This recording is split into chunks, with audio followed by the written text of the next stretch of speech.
Olá, pessoal, sejam bem-vindos para mais uma aula de embriologia e hoje com o tema Terceira Semana de Desenvolvimento, parte 2.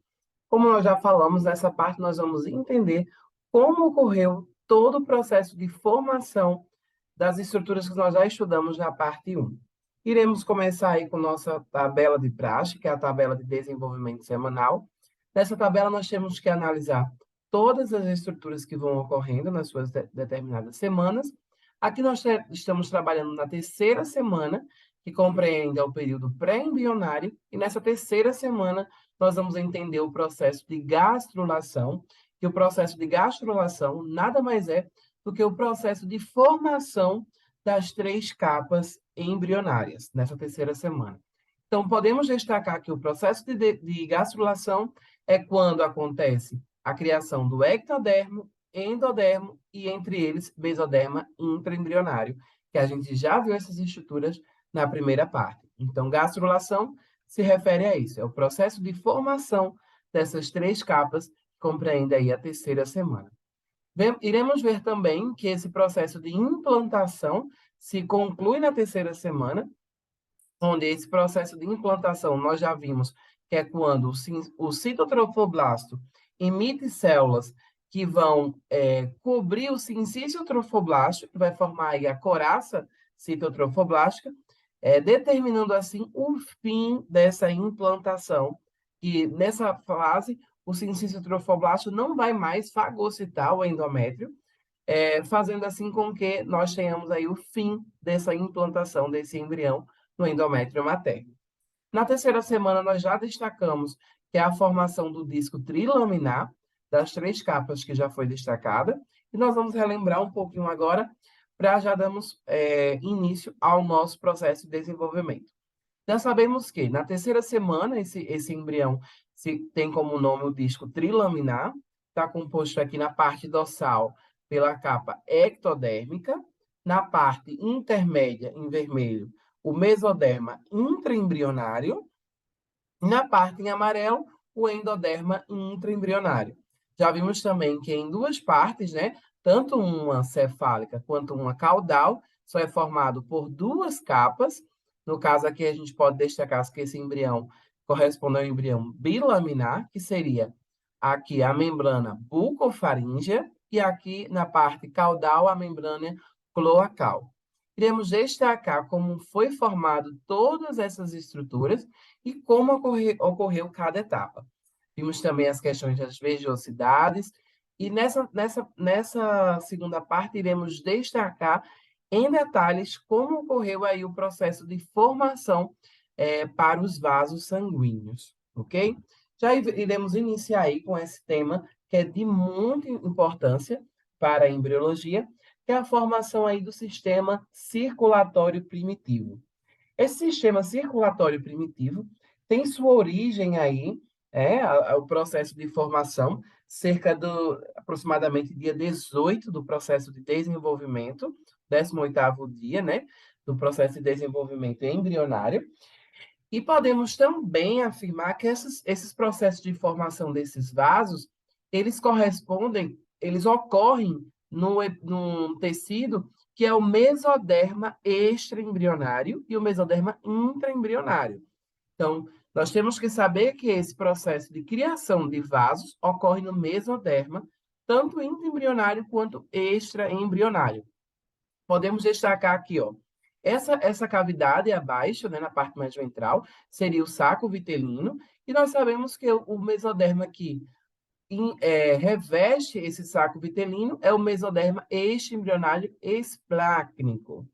E o mesoderma que está aqui compreendendo o pedículo de firração e a parede interna do citotrofoblasto, que estaria aqui, é o mesoderma extraembrionário somático. Então, podemos já afirmar que os vasos têm origem no mesoderma. E aqui seria o mesoderma intraembrionário. Então, daqui nós temos que tirar algumas informações muito importantes. Lembrem que nessa terceira semana, nós já vamos ter aí a criação do esboço do coração, que foi originado lá na capa visceral, né? Visceral ou esplácnica, que nós já analisamos que esse coração primitivo dava origem aos tubos primitivos, né? E esses tubos primitivos iriam formar esse esboço que iria aí participar desse processo de conexão com esses vasos. Vamos observar. Quando a gente fala no processo de formação de vasos, temos que ter em mente uma palavra muito importante, que são o processo de formação desses vasos. Quando a gente fala em formação desses vasos, nós temos que ter em mente que as células que são formadas, generadas nesses vasos, elas compreendem as células o que se chama angioblastos. Esses angioblastos seriam mais ou menos essas pequenas células que se encontram em todo o mesoderma, ó, podemos observar, que seriam pequenas células que se chamam angioblastos. Essas células angioblastos, quando ela vai se juntando, o conjunto dessas células vão formar os slots de Wolff ou de Pander. Esses slots de Wolff ou de Pander já seriam essas estruturas de maior tamanho.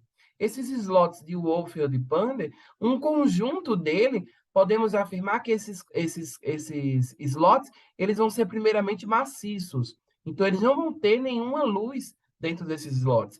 E depois, com o passar de alguns dias, ele vai começando aí a se criar uma luz entre esses slots, e aonde era um tubo maciço, vai se tornar aí um tubo, né, que tem uma luz, uma passagem, que vai ser responsável pela passagem sanguínea. Então, esse epitélio aqui que ficou mais na periferia é chamado de endotélio, que é o endotélio capilar, que vai ser a formação aí dos vasos sanguíneos. E essas células que ficaram na parte de dentro da luz são chamadas de megaloblastos, que são os primeiros glóbulos rojos, são os glóbulos vermelhos do nosso corpo. Então, essas primeiras células são chamadas de megaloblásticos, porque são células grandes. E vocês vão ver futuramente na histologia que a gente vai ter aí alguns tipos de anemia, alguns tipos de células, e algumas delas vão ser configuradas quando esses eritrocitos, que são as células, os glóbulos vermelhos, estão em grande tamanho, são configuradas células megaloblásticas, mega de grande. Então, as primeiras células sanguíneas, né, elas são configuradas pelos glóbulos roxos, que são chamadas de megaloblastos. Então, já sabemos que essas células sanguíneas dos vasos e do sangue tem origem do mesoderma, tanto intraembrionário quanto extraembrionário.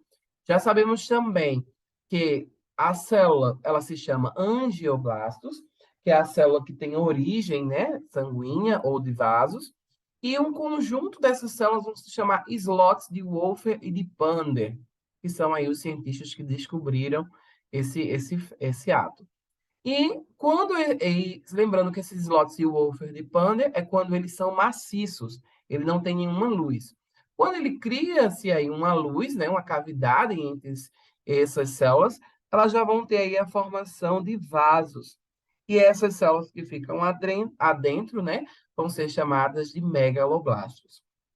Então, podemos destacar que nós teremos a origem aqui, nesse saco vitelino, de venas, que são as venas vitelinas, que vão ser originadas desse mesoderma extraembrionário explacnico. Podemos destacar também que aqui, ó, nas vejosidades, no caso aqui já são vejosidades terciárias, porque tem a presença de vasos sanguíneos, essas vejosidades vão dar origem a uns vasos, que são os vasos coriônicos, que vão se estendendo e vão, quando chega aqui no pedículo de firração, vai se chamar venas umbilicais ou alantoides. Umbilicais porque elas vão estar aqui no cordão umbilical, que é o futuro cordão umbilical, e alantoides porque está ao lado dessa estrutura que nós já vimos como se formou. Então, é por isso que ela tem aí o nome de venas umbilicais ou alantoides. E quando a gente fala, isso a gente está falando de venas. Quando a gente fala em artéria, nós temos que saber que as artérias, elas vão ser originadas de uma artéria de maior tamanho. Essa artéria de maior tamanho é chamada artéria aorta, que é a artéria de maior tamanho que sai do coração. Essa artéria vai ser a continuação do esboço cardíaco, nós já vamos analisar em outra imagem. Essa artéria que vai dar origem a outras artérias. Então, vou deixar para falar um pouco mais dela na próxima imagem, ok? Então, nessa imagem, nós temos que destacar que as células têm origem nos mesodermas, tanto embrionário quanto extraembrionário, tanto o esplácnico quanto o somático, e essas células vão dar origem às venas. As venas, nós podemos destacar as venas de maior importância. As venas vitelíneas, que é do saco vitelino, e a vena aqui alantoide ou umbilical. E a continuação deste coração vai daí a aorta, né, que é a aorta de maior tamanho e um dos vasos mais importantes de um embrião de terceira semana. Nessa imagem, podemos já ver como está aí a construção do sistema circulatório. Esse sistema circulatório embrionário é o primeiro sistema do embrião a começar a funcionar. Ele começa a funcionar quando já tem essa anastomose aí, ó, das venas com as artérias. E quando acontece essa anastomose, o coração começa a se contrair, e obviamente as venas também vão se contrair, e nisso vai começar aí o sistema circulatório embrionário. Lembrando que nessa etapa da terceira semana, nós vamos ter dois sistemas sanguíneos, que é o sistema embrionário, que nós estamos destacando aqui, e o sistema útero-placentário, que está dentro da rede lacunar, que no caso aqui está presente por fora, né, do sincício trofoblasto, dentro desse sincício trofoblasto. E vale salientar que esse sangue embrionário, ele se cria. Então, a gente é correto afirmar que esse sangue do embrião, ele não vem originado da mãe. Não, são as células embrionárias que se criam esse sangue. Então, o sangue materno, ele não entra em contato com o sangue embrionário. Isso em virtude de uma estrutura de grande importância, que é a membrana placentária.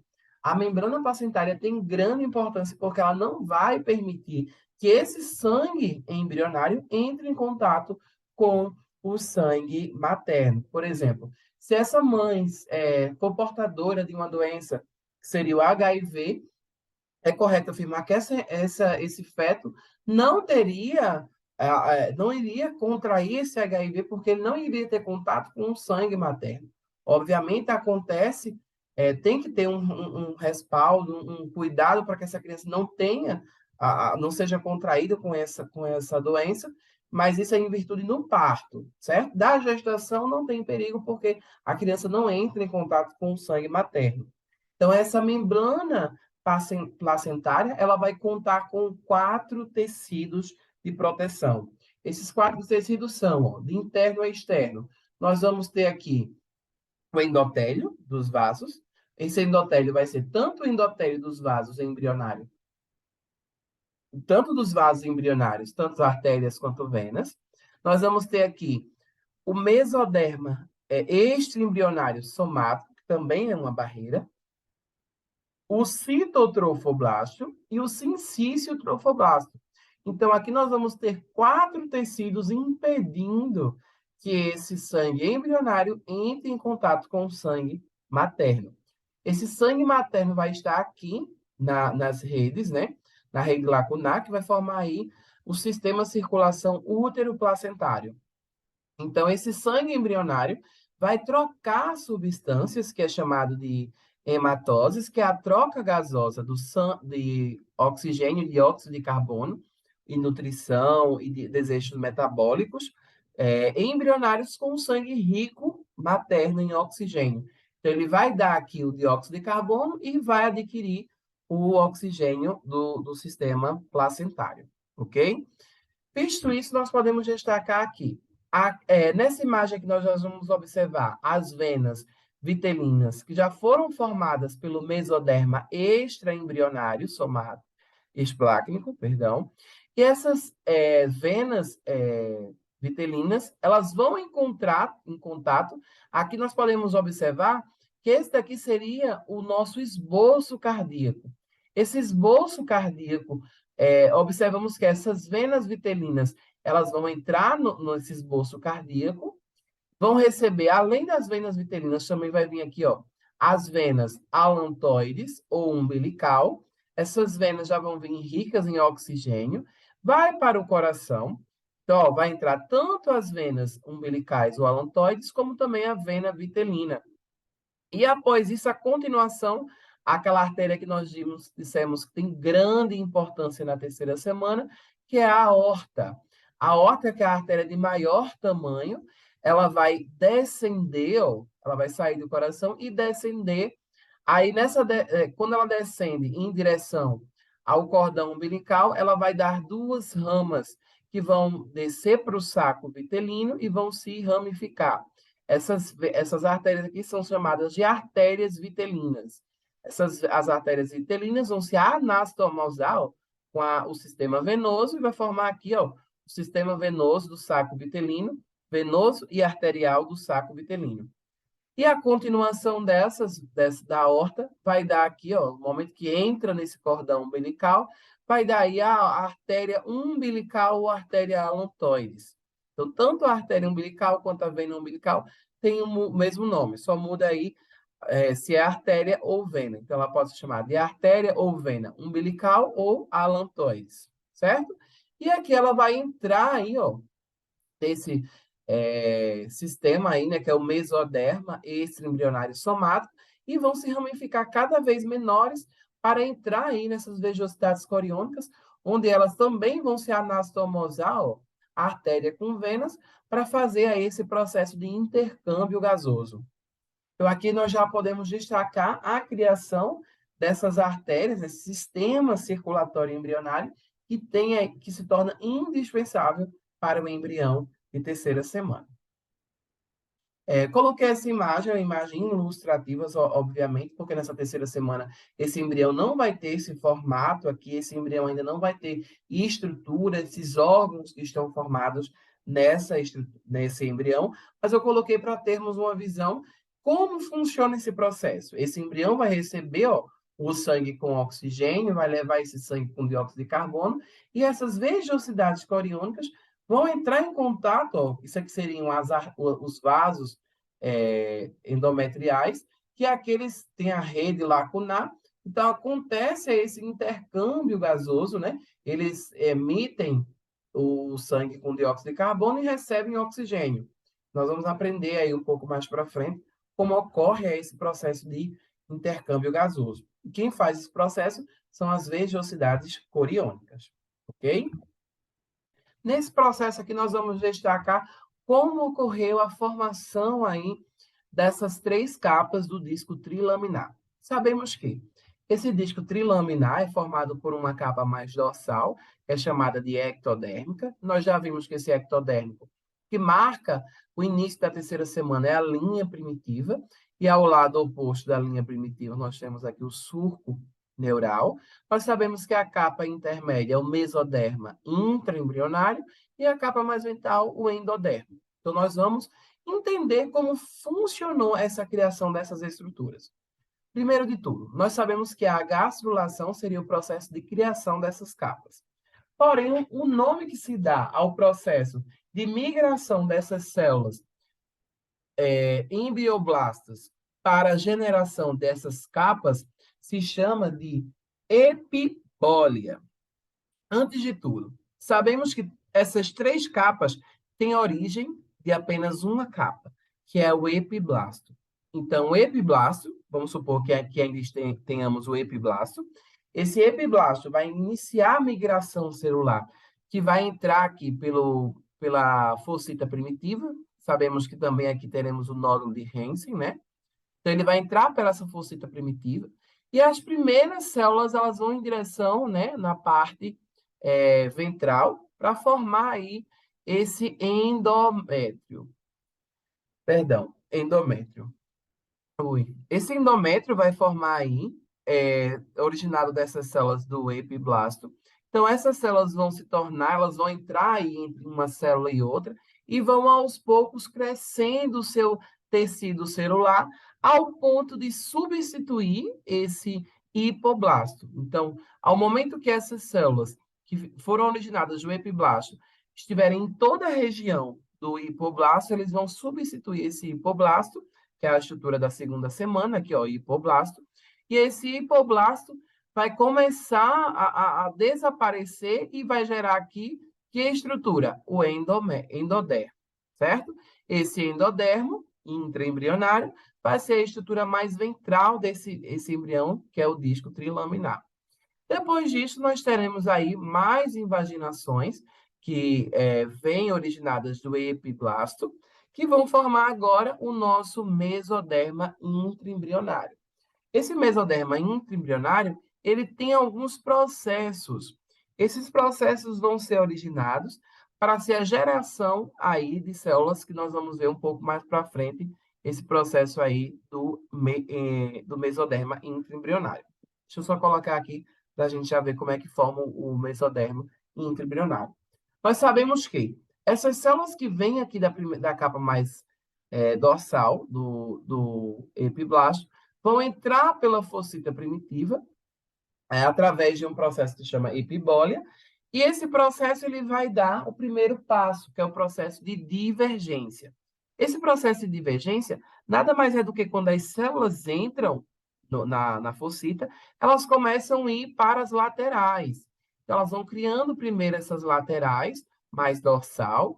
Então, quando ele cria esse tecido mais dorsal, é chamado de divergência. É quando ele entra e ele vai para laterais e fica indo e voltando até gerar esse tecido aqui e se acumular as células, porque sabemos que tecido é um conjunto de células. Então, chegou uma célula, veio para cá, chegou outra, veio para lá, chegou outra, e assim foi até gerar esse tecido aqui da parte mais dorsal, da parte mais caudal. Quando gera esse tecido da parte caudal, vai para a segunda etapa, que é o processo aí de elongação. Esse processo de elongação é o processo no qual essas células vão migrar para a parte mais cefálica, elas vão tanto laterais quanto centrais, e essas células vão a partir aí, ó, da parte dorsal para a parte cefálica. Então, essas células vão aumentando a sua expansão, né? Vão se expandindo até chegar aí, ó, na parte mais cefálica. Quando eles chegarem aí na parte mais cefálica, essas células vão se converger. Essas células vão se encontrar, é chamado de convergência. Convergência é o processo no qual essas células vão se encontrar aqui na parte cefálica, tanto depois aqui, ó, a gente pode ver isso aqui que é um marco da membrana bucofaríngea, tanto aqui na parte mais cefálica da bucofaríngea, quanto também mais caudal da membrana bucofaríngea. Então, esse processo que essas células se encontram lateral com lateral vai ser chamado de convergência. Então, daqui nós sabemos, fazendo uma pequena revisão, vai passar pelo processo de epibólia, que é o processo no qual as células epiblásticas vão migrar, né, para a focita primitiva. Vai ocorrer primeiro a divergência, que é aí a criação de tecido na parte mais caudal. Depois disso vai acontecer o processo de elongação, que é o processo no qual ele vai crescer lateralmente e centralmente para a região cefálica. E quando essas células se encontrarem, vai dar aí o processo de convergência, ok? Então, voltando aqui um pouco. Então, já vimos como foi gerado aí esse processo que se tornou aí as células do mesoderma intraembrionário.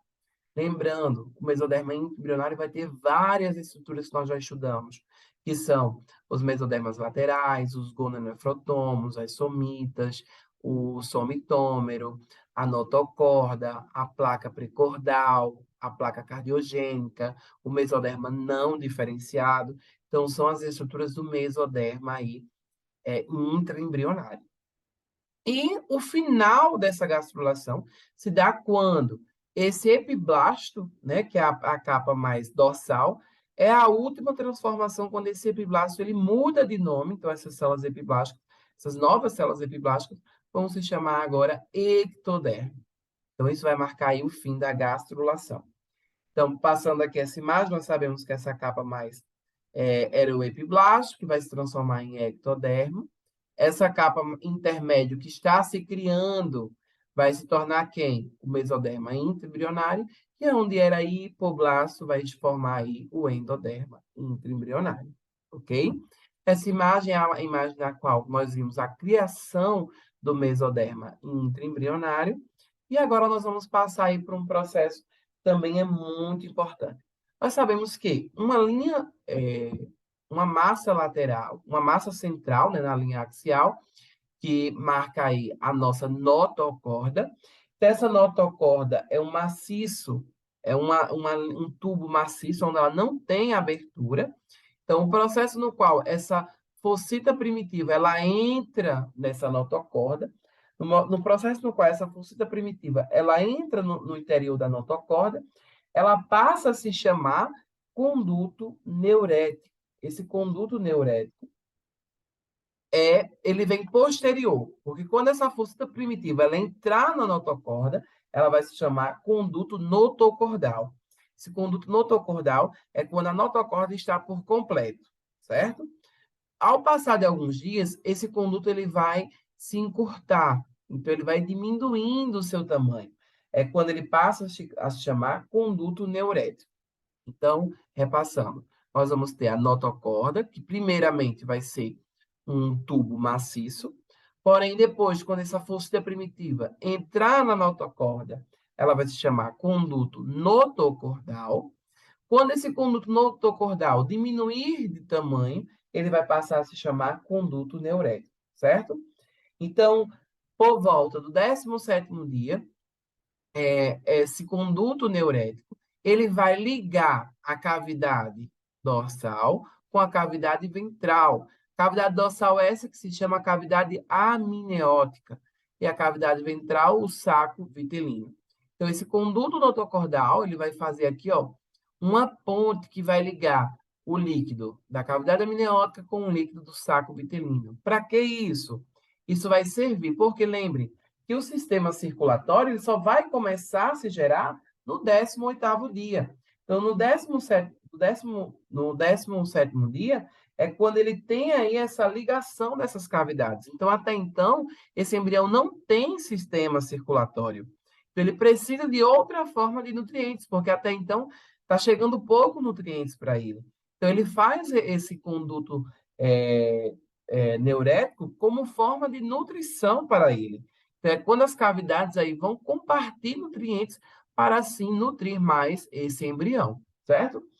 Esse conduto neurético, ele não tem durabilidade, porque ao fim da 3ª semana, esse conduto neurético ele vai sumir. Então, ele vai sumir da notocorda e a notocorda vai voltar a ser um tubo maciço. Então, se ela vai voltar a ser um tubo maciço, é correto afirmar que a cavidade amniótica e o saco vitelino vão deixar de trocar intercâmbio de substâncias. Porém, por que que isso acontece? Isso acontece porque, nesse momento, já não precisa mais da troca de substâncias. Porque a partir do 18º dia, é quando inicia o processo de criação de vasos, esse embrião já vai estar bem nutrido, porque já vai ter os vasos embrionários que vão levar aí nutrientes, oxigênio, descarregar o seu dióxido de carbono e trazer aí todo o que esse embrião necessita, certo? Essa é uma imagem que nós podemos destacar os processos que ocorrem. Sabemos que aqui é o ectodérmico, o mesoderma intraembrionário, aqui é um corte na linha média, então podemos ver aqui a notocorda, que já podemos destacar que esse corte é um final, né, próximo da última semana, porque essa notocorda já não está mais com cavidade, com nenhuma luz dentro dele, é um tubo maciço. Então já se trata aí de um processo no qual esse embrião já tem vasos. E mais ventral, o endométrio, endodermo. Podemos ver também as duas membranas, que é a membrana bucofaríngea e a membrana cloacal. Podemos destacar também, ó, aqui podemos destacar o sulco neural. Então, se podemos ver o sulco neural, é correto afirmar que esse corte aqui seria um corte mais cefálico, porque se fosse um corte mais caudal, nós iríamos ver aí a linha primitiva. Que é a linha primitiva, ao final aí da semana, ela vai desaparecer também. E podemos ver a notocorda, o mesoderma intraembrionário e o endodermo. Pessoal, esse foi o fim da nossa segunda parte. Revisem bastante, espero que tenham gostado.